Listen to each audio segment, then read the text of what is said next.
नमस्कार, आप देख रहे हैं YouTube channel education portal Krishna और मैं हूं कृष्णा राम सिंह। यदि आप शिक्षक हैं तो निश्चित रूप से आपको अपने विद्यालय में उपलब्ध पंजी की जानकारी ज़रूर होगी। और फिलहाल जो 94,000 शिक्षकों की बहाली चल रही है, उससे बनने वाले नए शिक्षकों को भी इस पंजी की जानकारी होना अति आवश्यक है। विद्यालय कार्य को संपादित करने के लिए लगभग 30 से ज़्यादा यानी कि 30 से अधिक पंजी यानी कि रजिस्टर की भी आवश्यकता होती है। समय समय पर शिक्षा विभाग के पदाधिकारियों द्वारा इस पंजी की डिमांड की जाती है और पंजी यदि उपलब्ध नहीं शिक्षकों के द्वारा कराया जाता है तो स्पष्टीकरण भी पूछा जाता है। तो आइए चलें, हम लोग उस पंजी के बारे में संक्षेप में जानने का प्रयास करेंगे कि वह आखिरकार पंजी जो है उसका कार्य क्या है और उसको किस प्रकार से मेंशन किया जाता है। तो इसे समझने के लिए हम लोगों को बोर्ड की आवश्यकता होगी और आप देख सकते हैं बोर्ड पे कि उन पंजियों को मैं पहले से ही अंकित कर रखा हूँ। इसे सिर्फ संक्षेप में हम लोग एक्सप्लेन करते हुए चलेंगे और इसका यदि विस्तार रूप से देखना हो, इसके बारे में समझना हो इन पंजी के बारे में, तो इसका अलग अलग जो महत्वपूर्ण पंजियां हैं उसका वीडियो इस चैनल के माध्यम से आपको देखने को मिल जाएगा। तो चलते हैं, यहाँ पे देखेंगे विद्यालय पंजी है और सबसे पहले शिक्षक उपस्थिति पंजी है और 1 से प्रारंभ होकर यहाँ पे 32 प्रकार की पंजियों का वर्णन किया गया है। तो सबसे पहले हम लोग देखते हैं कि कौन कौन सी पंजी है, उसके बाद फिर हम लोग इसकी चर्चा करते हैं। नंबर 1 में है शिक्षक उपस्थिति पंजी, उसके बाद दूसरा में है छात्र उपस्थिति पंजी, तीसरा नंबर में है नामांकन पंजी, चौथा नंबर में है टीसी निर्गत पंजी, फिर 5वां नंबर में है आकस्मिक अवकाश पंजी, जिसे शॉर्टकट में सीएल भी कहा जाता है, सीएल पंजी। उसके बाद छठा है आदेश पुस्तिका पंजी, फिर 7वां है एमडीएम पंजी, 8वां नंबर में है एमडीएम गुणवत्ता पंजी, 9वां नंबर में है भंडार पंजी, फिर 10 नंबर में है रसोइया उपस्थिति पंजी, फिर 11 नंबर में है एमडीएम चखनी पंजी, फिर 12 में है विद्यालय शिक्षा समिति पंजी, फिर 13 में है अनुश्रवण पंजी एवं निरीक्षण पंजी, फिर 14 में है मार्गदर्शन पंजी, फिर 15 नंबर में है कैश बुक पंजी। उसके बाद आगे का नंबर यहाँ पे 16 है बाल पंजी, फिर 17 में है स्वच्छता एवं स्वास्थ्य पंजी, 18 में है खेल सामग्री पंजी, 19 में है डीबीटी पंजी यानी कि डायरेक्ट बेनिफिट ट्रांसफ़र पंजी, 20 में है चेतना सत्र पंजी, फिर 21 में है परीक्षा संचालन एवं प्रगति रिपोर्ट पंजी, 22 नंबर में है पुस्तकालय पंजी, फिर 23 में है आपदा प्रबंधन पंजी जो कि सुरक्षित शनिवार से संबंधित है, फिर 24 में है शिक्षक प्रधान पंजी, फिर 25 में है शिक्षक अभिभावक पंजी, फिर 26 में है बाल संसद पंजी और 27 में है मीना मंच पंजी।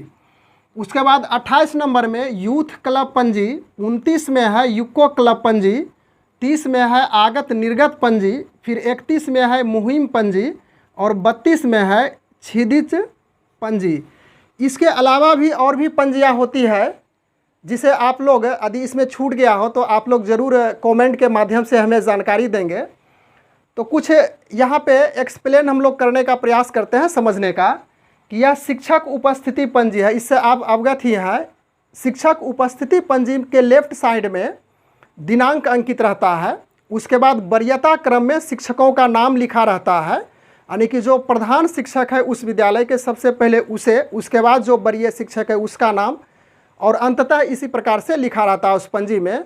और उसमें नाम के बाद आगमन और प्रस्थान, उसके बाद तीसरे कॉलम में यानी कि जो आगे वाला कॉलम है उसमें शिक्षकों का हस्ताक्षर रहता है प्रतिदिन का। फिर छात्र उपस्थिति पंजी है। इससे जान ही रहे हैं कि छात्रों की जो उपस्थिति प्रतिदिन होती है इसी पंजी में नोट किया जाता है। फिर तीसरा नंबर में जो कि नामांकन पंजी है यानी कि जो बच्चे विद्यालय में अभी तक नहीं आ रहे थे और उसका नामांकन होना है तो इसी पंजी में यानी कि एडमिशन रजिस्टर में उसका दर्ज किया जाता है। फिर टीसी निर्गत पंजी, टीसी निर्गत पंजी का अर्थ हो गया कि सपोज कीजिए कि प्राथमिक विद्यालय का वह स्कूल हो और 5 क्लास तक पढ़ने के बाद उसे छठा में जाना हो तो उसे टीसी यानी कि जो स्कूल ट्रांसफ़र सर्टिफिकेट है उसे दिया जाता है, और उसको देने के बाद उस पंजी यानी कि टीसी पंजी में उसे नोट किया जाता है। फिर 5वां है आकस्मिक अवकाश पंजी, जिसे सीएल कहा जाता है शॉर्टकट में। तो इसमें है कि जो शिक्षक उस विद्यालय में है और उनको आकस्मिक छुट्टी लेनी हो, अवकाश लेनी हो, तो वैसी स्थिति में उस पंजी में से नोट किया जाता है कब से वह अवकाश कब तक ले रहा है और किस पदाधिकारी द्वारा या किस कर्मी द्वारा उसे छुट्टी दी गई, उसे भी नोट किया जाता है। फिर 6 नंबर में है आदेश पुस्तिका पंजी। अवकाश लेने के बाद सपोज कीजिए कि प्रधान शिक्षक अवकाश ले चुका है, तो वैसी स्थिति में जो सहायक शिक्षक है इस आदेश पुस्तिका में लिखकर उसे लिखा जाता है कि मेरी अनुपस्थिति में इस विद्यालय का संचालन अमुक व्यक्ति करेगा, तो इसे इसी आदेश पंजी में नोट किया जाता है। फिर 7वां नंबर में एमडीएम पंजी, जो कि मध्याह्न भोजन पंजी है, इसे समझ ही रहे हैं। फिर 8वां नंबर में है एमडीएम गुणवत्ता पंजी, जो भोजन बना उस दिन उसकी क्या क्वालिटी है, उसकी क्या गुणवत्ता है, इसी एमडीएम गुणवत्ता पंजी में दर्ज किया जाता है। 9वां नंबर में है भंडार पंजी, यानी कि भंडार में कौन सा सामान, कौन सा संसाधन उपलब्ध है, इसी में दर्ज किया जाता है। उसके बाद है रसोइया उपस्थिति पंजी, जो रसोइया विद्यालय में खाना बनाती है, खाना बनाने का जो काम करती है, उसकी भी उपस्थिति पंजी निश्चित रूप से विद्यालय में उपलब्ध होती है। उसके बाद 11 नंबर में है एमडीएम चखनी पंजी, यानी कि जब खाना तैयार हो गया तो ग्रामीण या तो अन्य व्यक्तियों द्वारा जो कि आगंतुक हैं उसके द्वारा भोजन को चखा जाता है और भोजन की गुणवत्ता देखी जाती है कि इसकी किस प्रकार की है, तो उसे भी दर्ज कर अपना सिग्नेचर वहाँ पे करते हैं। उसके बाद है 12 नंबर में विद्यालय शिक्षा समिति पंजी, यानी कि विद्यालय शिक्षा समिति में जो भी सचिव अध्यक्ष का चुनाव होता है तो इसी पंजी में दर्ज किया जाता है। 13 नंबर में अनुश्रवण पंजी एवं निरीक्षण पंजी। तो इसमें इस पंजी में जो अनुश्रवण करने के लिए जो पदाधिकारी आते हैं और विद्यालय का निरीक्षण करते हैं, तो उसका अंततः जाने वक्त में उस पंजी में उसका सिग्नेचर किया जाता है, हस्ताक्षर किया जाता है। फिर 14 नंबर में है मार्गदर्शन पंजी, और उस अनुश्रवण यानी कि जो पदाधिकारी आते हैं उसके अनुसार से, यानी उनके आधार पे उस विद्यालय में क्या क्या कमियां पाई जाती है उसको उसमें नोट कर देते हैं। फिर उसके बाद है कैशबुक पंजी 15 नंबर में, जो कि काफ़ी महत्वपूर्ण है। इसे संधारित किया जाता है और इसमें कितना पैसा आया और उस पैसे का क्या उपभोग हुआ विद्यालय कार्य में, तो इसी में नोट किया जाता है कैशबुक पंजी में। फिर आते हैं बाल पंजी में। तो बाल पंजी में उस क्षेत्र के आपका जो पोषक क्षेत्र है उस विद्यालय का, उसमें कौन से बच्चे हैं, कितने बच्चे हैं, उसकी उम्र क्या है, उसका पढ़ने का कौन सा क्लास है, तो इसी में बाल पंजी में दर्ज किया जाता है। 17 नंबर में है स्वच्छता एवं स्वास्थ्य पंजी, इसे समझ ही रहे हैं, स्वास्थ्य और स्वच्छता से संबंधित यह पंजी होती है। फिर उसके बाद है खेल सामग्री पंजी। तो स्कूलों में छोटे छोटे बच्चों को खेलने के लिए बहुत सारा सामान उपलब्ध कराया जाता है विभाग की ओर से, तो इसी पंजी में उसे दर्ज किया जाता है। फिर डीबीटी पंजी, और यानी कि यह डायरेक्ट बेनिफिट ट्रांसफ़र पंजी होती है, जिसमें छात्रों को यानी कि उस विद्यालय में पढ़ने वाले छात्रों को डायरेक्ट उसे बेनिफिट सरकार की ओर से जो भी राशि है उसे दी जाती है, इसी पंजी में नोट किया जाता है। फिर 20 नंबर में है चेतना सत्र पंजी। चेतना अर्थात प्रार्थना के समय क्या क्या आपने क्रिया किया उसी को इसमें दर्ज किया जाता है।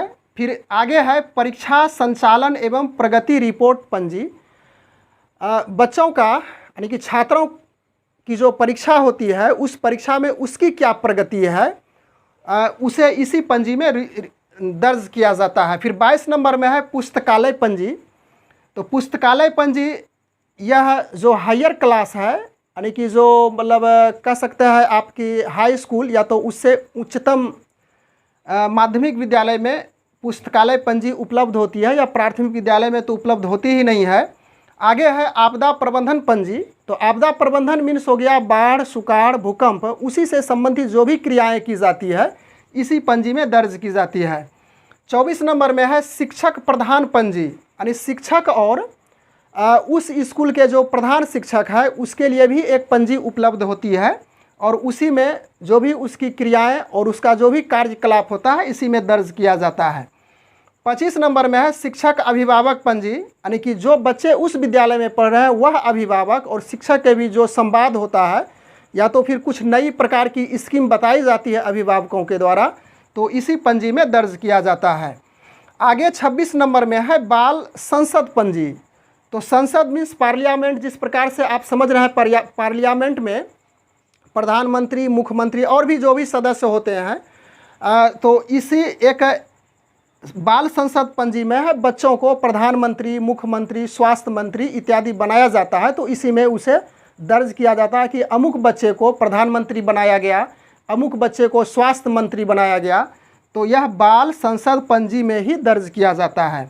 27 नंबर में है मीना मंच पंजी, यानी कि कुछ उस प्रकार की क्रियाएं, नुक्कड़ नाटक या तो कुछ और भी जो कि शिक्षाप्रद हो उससे संबंधित बातें इस मीना मंच पंजी में नोट किया जाता है। फिर 28 नंबर में यहाँ पे है यूथ क्लब पंजी, यूको क्लब पंजी 29 नंबर में। 30 नंबर में है आगत निर्गत पंजी, यानी कि क्या आया, क्या निकास हुआ, यानी कि क्या खर्च हुआ, इसी पंजी में दर्ज किया जाता है। फिर 31 नंबर में है मुहिम पंजी। तो मुहिम पंजी का अर्थ हो गया कि छात्र उपस्थिति पंजी में वैसे छात्र जो विद्यालय बहुत दिनों तक नहीं आ पा रहे हों किसी कारणवश, तो उसे मुहिम पंजी में दर्ज कर दिया जाता है।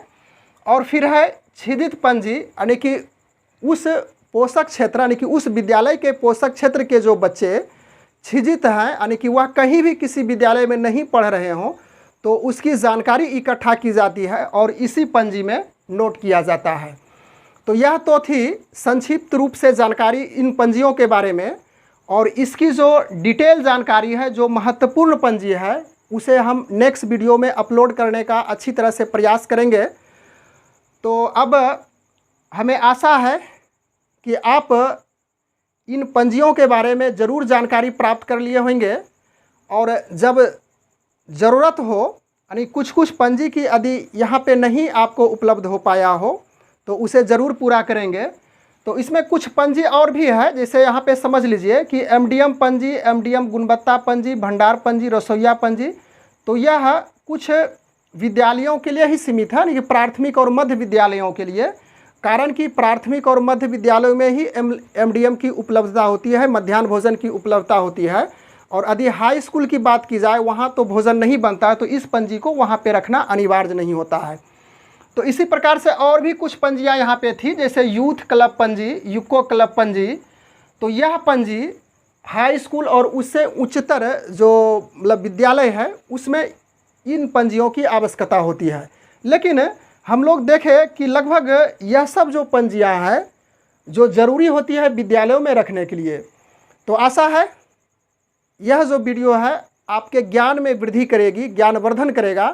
Thanks for watching, good bye.